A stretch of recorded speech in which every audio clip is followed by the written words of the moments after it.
Good afternoon, everyone.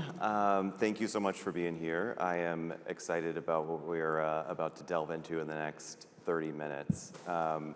If you had told me 20 years ago that I'd be sitting on stage in Chicago with a bunch of people that I admire this much, I would have just assumed I'd made my way onto the Oprah Winfrey Show.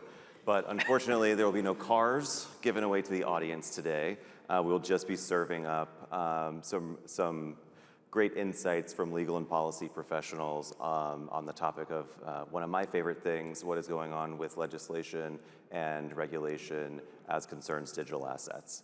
We are the panel that is standing between everyone and lunch, so I will go ahead and get this started with some introductions down the line. We can start here with Daniel, and just please let everyone know who you are and a little bit about what you do. Yeah, sure. I'm Daniel Gerhardstein. I'm head of policy at Jump Trading. We're a proprietary trading firm really active in most markets and most exchanges globally. We're one of the larger traders in crypto, and we're also a builder in the space as well, contributed to a number of different open source protocols across Solana with FireDancer, as well as other infrastructure builds. Tiffany. Hi, everyone. My name is Tiffany Smith. I'm a partner at WilmerHale, where I lead our crypto and blockchain practice. I've been at the firm for 18 years. I grew up as a broker-dealer attorney, which no one used to know what it meant, but now it's very much in vogue and high demand. I've also been representing crypto companies going back almost a decade. Hi, everyone. Happy to be here. Jeff Steiner, I'm a partner at Gibson, Dunn, based in Washington, D.C. I chair our derivatives practice and co-chair our fintech and digital assets practice. I've been at the firm for about 15 years. Prior to that, I was at the CFTC, work with a number of crypto clients, think about things in the derivative space. And I'm Craig Salm. I'm the Chief Legal Officer at Grayscale Investments. Grayscale is the world's largest crypto-focused asset manager. We manage about $20 billion today across a family of products that includes some of the largest Bitcoin ETFs, Ethereum ETFs, Solana ETFs, of course. And our mission is really to make digital asset investing simple and open to all investors. That Solana ETF, we'll touch on that a little bit later today. But before we dive into the details, really, I think it's helpful to level set in these conversations about how this is a different discussion than we would be having even a year ago, and certainly 2-3 years ago at this time. We have market structure legislation that's moving through Congress. We have regulators that are issuing real guidance for folks that are building in this industry, and we have new product pathways that are opening up for the first time here in the United States. And I want to start off with you, Craig, because Grayscale had a front row seat to some of the conflicts with the SEC under the prior administration. And I think it would be helpful if you could just describe what interacting with the SEC was like and how that's different now. Yeah, so we, as you said, had a front row seat to really seeing the change of going from the most challenging regulatory environment for digital assets to today the most positive. For those who don't know, there was a time when there were not any crypto ETFs, let alone Solana, Ethereum, Bitcoin. And the reason for that was because the SEC was not yet comfortable approving a ETF, which is really the most accessible, cost-effective, convenient way to access a lot of assets, whether that's stocks, bonds, commodities, and in our view, Bitcoin as well. And so we, over the course of many years, working with the SEC and having conversations that were, they were engaging, but they would never really lead to anything. And so we had to make the very difficult decision to sue the SEC in court, which we ultimately won in. But this was a Herculean effort that involved lawyers, academics, think tanks, policymakers, our investor base, which was a huge stakeholder on really pushing for this. And now I think back at just how difficult it was to get this very simple kind of product approved. There was this moment shortly after we won the lawsuit where I was on stage with Paul and Stu from Coinbase and Ripple, each of their chief legal officers. And the common thing we all had was we were all either suing or being sued by the SEC, and that was what the firms were kind of known for in legal and policy circles. And that's just not conducive to having any new asset class or industry thriving when one of the most known things is the fact that you're dealing with these legal and regulatory challenges. And so we've come a long way since then now. We have many more ETFs, which we can get into. As was mentioned today, there's no longer this turf war between the SEC and the CFTC. There's a memorandum of understanding. And today, a question that we hear from investors is no longer what's the regulatory status. It's on how is crypto an investable asset class? How do I get exposure? So really a night and day. Yeah, and sticking with the SEC, Tiffany, I want to ask you what you see as the most important sort of change in posture with the SEC over the last year or two that market participants should really understand. Yeah, I think we've come from, come in to register to come in, figure out if you have to register, and if you do, we'll help you register, right? So it's a really big fundamental change, and I think we're seeing a lot of good engagement with the SEC, and it makes it a two-way street. So since they're willing to engage with you and talk to you, you sort of have to operate in good faith. You have to talk to them before you launch products, get clarity where there's issues, provide feedback. Like they have, Commissioner Peirce has put out like over 50-something questions asking for feedback. It's really up to people to engage and help them figure this out, because it's really easy to say everything is a security and come and register, right? And that's really just very hollow. It's much more difficult to figure out how you have on-chain markets and how they work and do not work with our current market structure, and sort of like thinking about like how you make all of the financial system better and more accessible. Like, right, it's really a big innovative change, and that work is a lot more difficult, but they're willing to work with us. It takes a lot of engagement and a lot of work and thought and leadership to get to the place where we want to get to. And frankly, like from a timing perspective, we'll talk about clarity, but in this administration, we only have 2.5 years left. So it's really like critical that we kind of all get on the same page and sort of help them prioritize what's most important, and they prioritize their priorities of the commission based on what they're hearing from stakeholders. So it's important that you continue to engage. And on that engagement note, I want to move to the CFTC, and this one directed at you, Jeff, because we obviously couldn't have a conversation, especially not in Chicago, without recognizing the presence of the CFTC. So, what is different about their role and approach today compared to what you've experienced in your practice over the last several years? Have some PTSD about what we experienced over the last few years, but it's really changed from looking at enforcement and trying to picture and figure out where you fit in enforcement decisions to a path to enable you to collaborate and think and find the pathway. The commission now is committed to finding pathways to bring innovation into the regulated environment. I remember back a couple years ago, we would do everything in our power to keep clients outside of the US. What do you need to do to build a wall to keep the US out? Now it's what can we do to come in, and the CFTC has now been welcoming market participants to come in. But Tiffany, to your point, the window is getting smaller, and now is the time to do that. Yeah, I think it's a very interesting point you make that the largest protocols were often based in Switzerland. Like, why was that the case for so long? And it's because they were, advised by good counsel like yourself to stay out of the U.S. because it wasn't the safe thing to do. And now that that's changing, that's just, very great for the industry. And one of the ways we're obviously trying to make the U.S. a more welcoming place is through market structure legislation. And we are shifting the conversation really from whether there should be a framework at all of a few years ago to what actually should be included within that framework. And I want to have Daniel here weigh in on, sort of at a high level, what are we trying to solve with market structure legislation, and what are the key provisions in that legislation that folks in this room should understand? Yeah, sure. And everyone on the panel kind of touched on this to some degree, but the whether, I think, is the right framing. But in the previous years, it was not like whether we should have regulation and what it looks like, but whether or not this industry should exist in the United States, period. And that was really the only debate that folks had at the time. Fast forward now, we're really diving deep into what this industry is, what should regulation look like.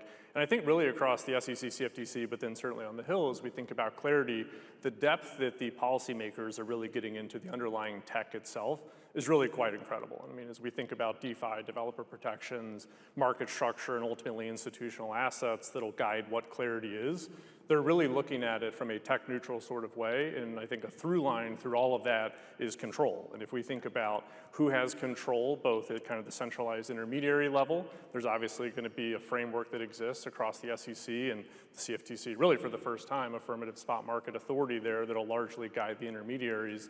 But then thinking on the DeFi side as well, there's really careful thought given across all the policymakers on the committee staff on where there is control and where there is not control, there should be different treatment for that. And that sort of nuance, I don't think we could have ever dreamed about that in years past. And so it's exciting to even just kind of see that level of detail from the policymakers. Yeah, and you mentioned developer protections, and it's one of the issues that we at SPI have been very passionate about as well. But for those folks who might be less familiar with what that is referring to, could you give a quick overview of what you mean by developer protections? Yeah, sure thing. And like certainly thinking about clarity, there's a number of different aspects within the bill that kind of touch on the question of developer protection. Certainly the BRCA, I would say, is probably the most publicly well known on what it is. I think there's a bit of a misconception that the BRCA is something new. As you kind of pointed out, SPI, DeFi Education Fund, and a lot of others in the industry have been talking about this issue for years now. And largely what it is doing is trying to codify the guidance and the stance that FinCEN took 6 years ago, where if you are a software developer, if you are developing code where you do not have control, if you do not have custody, you should not be inappropriately scoped into the money transmitter regime there. And it's not merely a failure to register as a money transmitter, but there's the real criminal liability that some developers have been forced with or pressured under within the BRCA. And so largely what this is doing is restating some of that current guidance, but protecting it in the statute, which is really the only way that we can kind of get those durable protections is through Congress acting on this. More broadly, to kind of wider developer protections, both the banking title and the ag title certainly touches upon it in both areas.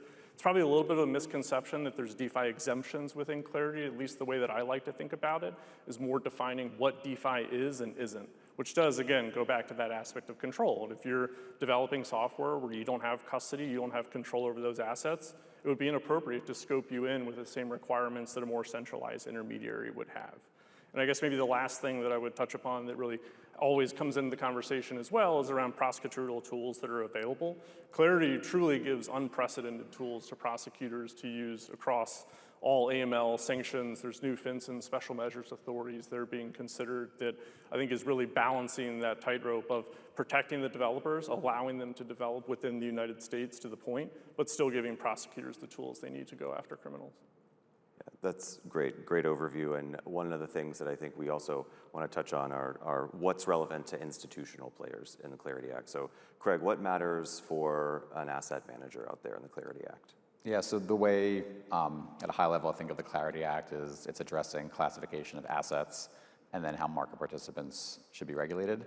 On the classification of assets, because there's been this open question of whether a given digital asset is a security or commodity or something else, for firms like Grayscale, that affects the kind of products that we can create, how they're registered, who they're registered with. Our internal lawyers spend a lot of time doing Howey analyses or Reeves analyses for different tokens, which takes up a lot of resources. We're a member of the Crypto Rating Council, which is an organization that has a very singular but important focus of helping analyze tokens for securities laws purposes. And just to have more clarity in the law to eliminate the need to commit all those resources would mean that we can focus on more interesting things. That analysis is relevant because it gets to the functionality and decentralization of a token, which does get to the investment prospects for it. But just to have clear rules of the road there, I think would be very helpful. And I think the fact that you have the SEC and CFTC in the meantime coming out with guidance to show how they're thinking about it shows that regulators can operate in that kind of framework once it's codified into law. And then thinking about the Senate Agriculture Committee's version or portion of the bill, which gets to the market participants, custodians, exchanges, brokers and dealers. Obviously, knowing the rules of the road there would help.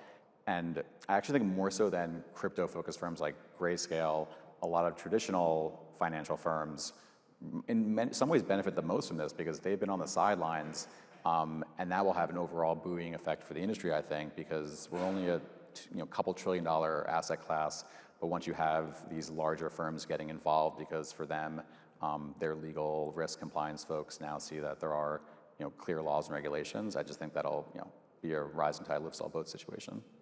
And you mentioned the dividing line with securities versus commodities, and it's a great time to bring in Tiffany and Jeff to talk about what those lines are. Where does SEC jurisdiction begin and end? What is the CFTC responsible for? Where is market structure legislation really drawing those lines?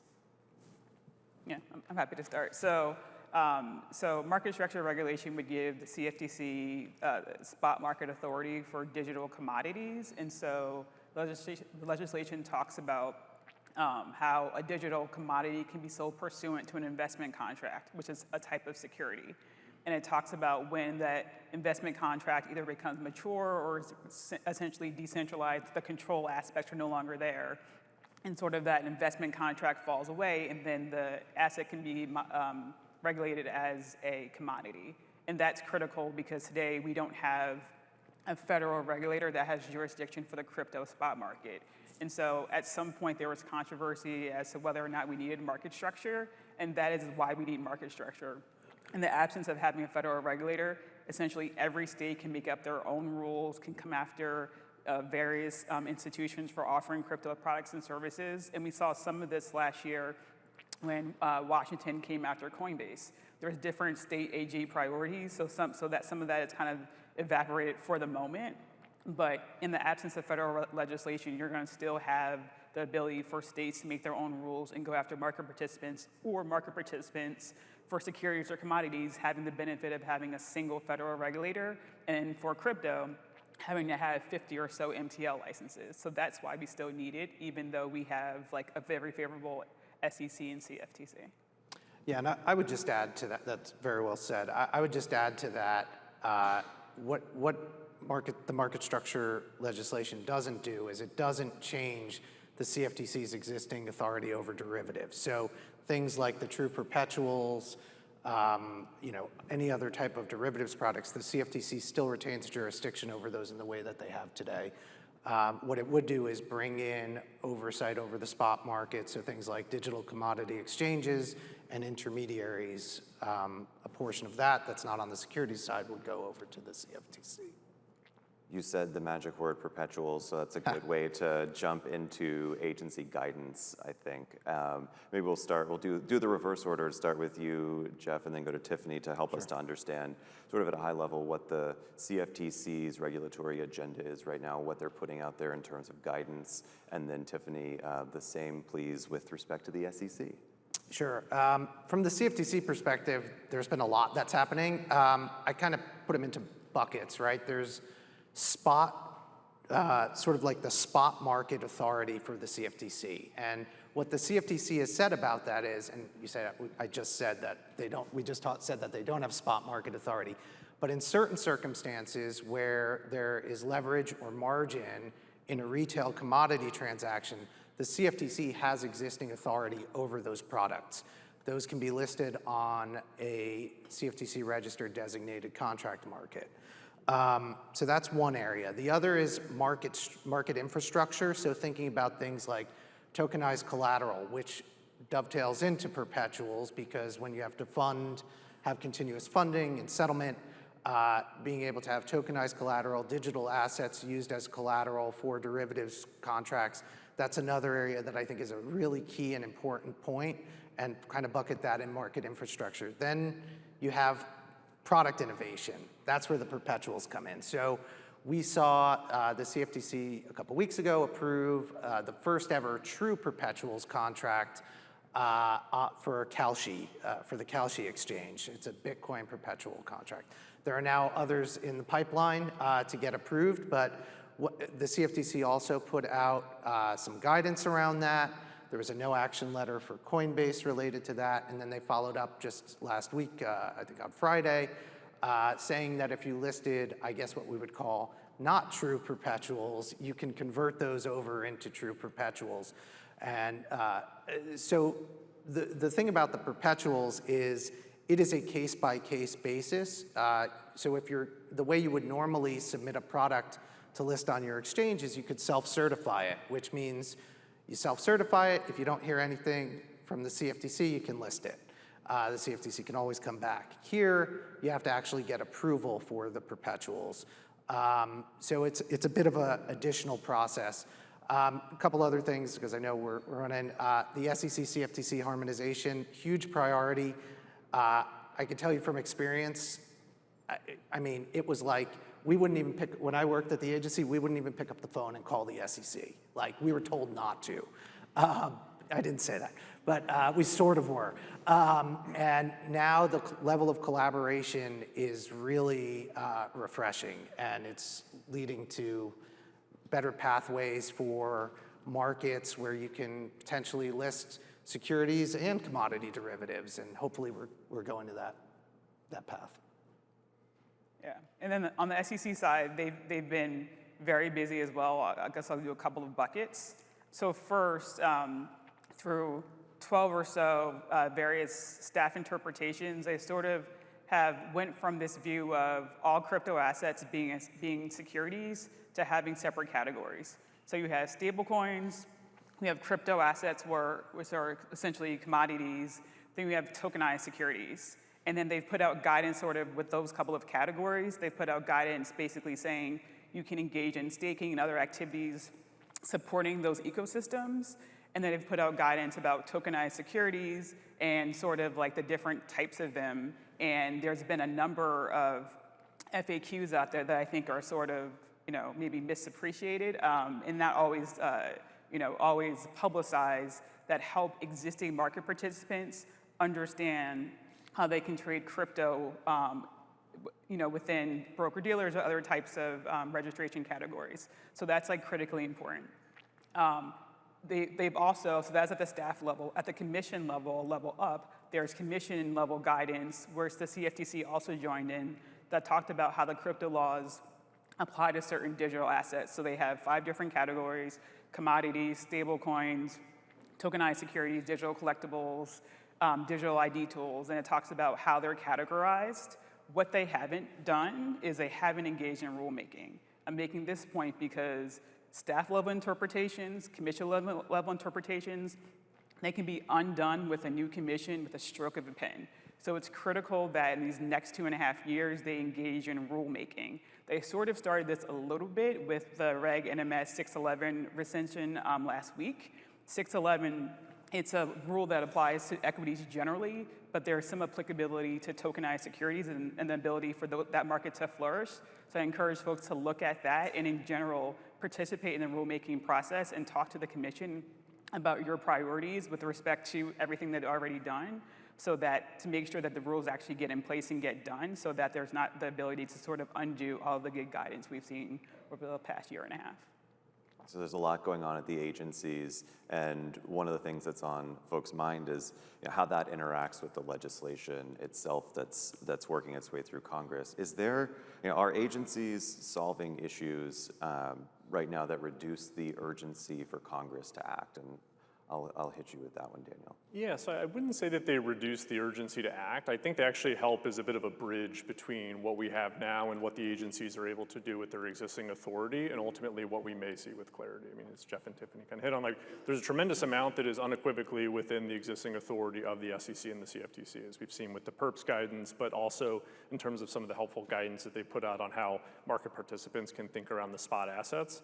I think all of that only helps to fill in maybe some of the gaps and maybe clear up some of the misconceptions as well, as we think about the wider conversation with clarity, where at times folks wonder, well, how is clarity going to address tokenized securities, or how is it going to address derivatives? Well, it doesn't need to, because that authority and those lines are already pretty clear with the SEC and the CFTC. So I think that just helps make it, what is already a very hard job for policymakers, maybe a little bit easier to kind of focus on what clarity needs to be, which is really giving a more firm and durable statutory guidance of what the federal regime should look like for spot digital assets. And keeping with the guidance question, Craig, I'll come to you for something you mentioned a little bit earlier. The generic listing standards for crypto ETFs seem like a very concrete example of an agency using its authority that didn't require any sort of new legislation. Could you help the audience to understand what the significance of that was in practical terms for you? Yeah, so last summer, the SEC did something that really did prove that even in the absence of legislation, an SEC that has leadership that is focused on guidance and rulemaking versus regulation by enforcement can have an actual impact. And so what happened last summer was the SEC did for crypto ETPs what exists for traditional ETFs, which is create something called a generic listing standards, which says that as long as you meet these criteria, you can launch a crypto ETP without going through a very extensive SEC review period. And so before this, you had the situation where to get, again, a Bitcoin ETP approved was this extensive process of justifying the product, the manager, the index, the custodian, covering every single detail. And for Bitcoin, that was over many years. For Ethereum, it fortunately was shorter because a lot of it was based on the same logic. But then the SEC said, we would rather create this kind of generic listing standards model that we have for the rest of the ETF world. And so Solana was actually the first single asset crypto ETP that was launched based on those standards. And since then, numerous ETPs have launched. I think Grayscale has launched the most of any other firm. But it just goes to show when you have that kind of motivation and leadership at the top from Chairman Atkins, you can really have a positive impact on industry. Just another thing that came off of that as well was the question around being able to stake in these ETPs, which was another source of value that was kept from US investors between the generic listing standards and then subsequent guidance that came after that. You're talking about billions of dollars of assets that were not able to be staked. And so that kind of value was a real unlock for investors too. So to me, that's just a very practical, real-world use case of how far guidance can go. And just the other thing is, there was always this, there had been this view of skeptics from prior administrations where if we didn't regulate by enforcement and we did guidance and rulemaking, all the bad actors would take advantage of it. Meanwhile, some of the most destructive events that happened in the crypto industry happened during this time when there wasn't guidance and rulemaking. And as far as I'm concerned, this new world we're in, it's all the good actors that are benefiting from it, and all those concerns, in my opinion, have proven just to not be true. That's great. And I realize I made a promise to keep us on time for lunch. I'm keeping that promise. We have a couple minutes left. I want to hit everyone with the same question. What is the one development you are watching most closely before year end? I will take volunteers first. Otherwise, we will move down the line, starting with you, Daniel. I'm happy to start. I think the macro theme, and everyone's kind of touched on it a little bit, is truly the harmonization. I think folks, maybe folks in this room, but a lot of folks don't fully appreciate how revolutionary that is. The fact that they even had a joint SEC CFTC roundtable last fall to even talk about it was the first time they'd had a joint roundtable in 15 years. So like to Jeff's point, like it was hard to even get the agencies to talk amongst each other, let about go through a rulemaking process. And as we think about tokenized securities, real world assets, perps, maybe equity perps, and ultimately the rulemaking for clarity, just watching that harmonization, I think is going to be key. That was A volunteer or Tiffany? Yeah, ditto. I'm looking forward to an innovation exemption. This is another step that we need to move markets on chain. We have the user interface guidance, and that's sort of like one piece of it. But the innovation exemption will be critically important to really show how on-chain markets can work, and it's sort of the first step in rulemaking to have more permanent rules about on-chain markets. Yeah, I agree with both of those. I would also add tokenized collateral and the way that stablecoins integrate into the existing derivatives infrastructure, I think is critical to move things forward. I know the agency is looking at that now, but that's something that I think is going to. And I think where tokenized securities go will be very interesting to watch. I think a very interesting use case of blockchain technology is a world where you can have a tokenized security that you have for an investment and bring that to a decentralized lending borrowing protocol to borrow a stable coin to go purchase a house. I think that raises a lot of questions around transfer agents and brokers and dealers and exchanges and so on. And it's been great to see the SEC as an example of incrementally chipping away at the rules that were created in a world where you have a lot of centralized actors, but in a world of DeFi and crypto where the transfer agent is the blockchain, the custodian is you. You don't have to worry about multiple days of settlement, so you don't really necessarily need clearing agencies because the blockchain can do that. It's a world with a lot of interesting use cases, so looking forward to watching that. Yeah, and just thank you all so much for being here and sharing your insights. I feel like we could have done this for an hour, maybe even 2, but we won't put everyone through that to hear the lawyers and policy folks on stage for that long talking about legislation and regulatory action. But please join me in a round of applause for these folks who joined us today.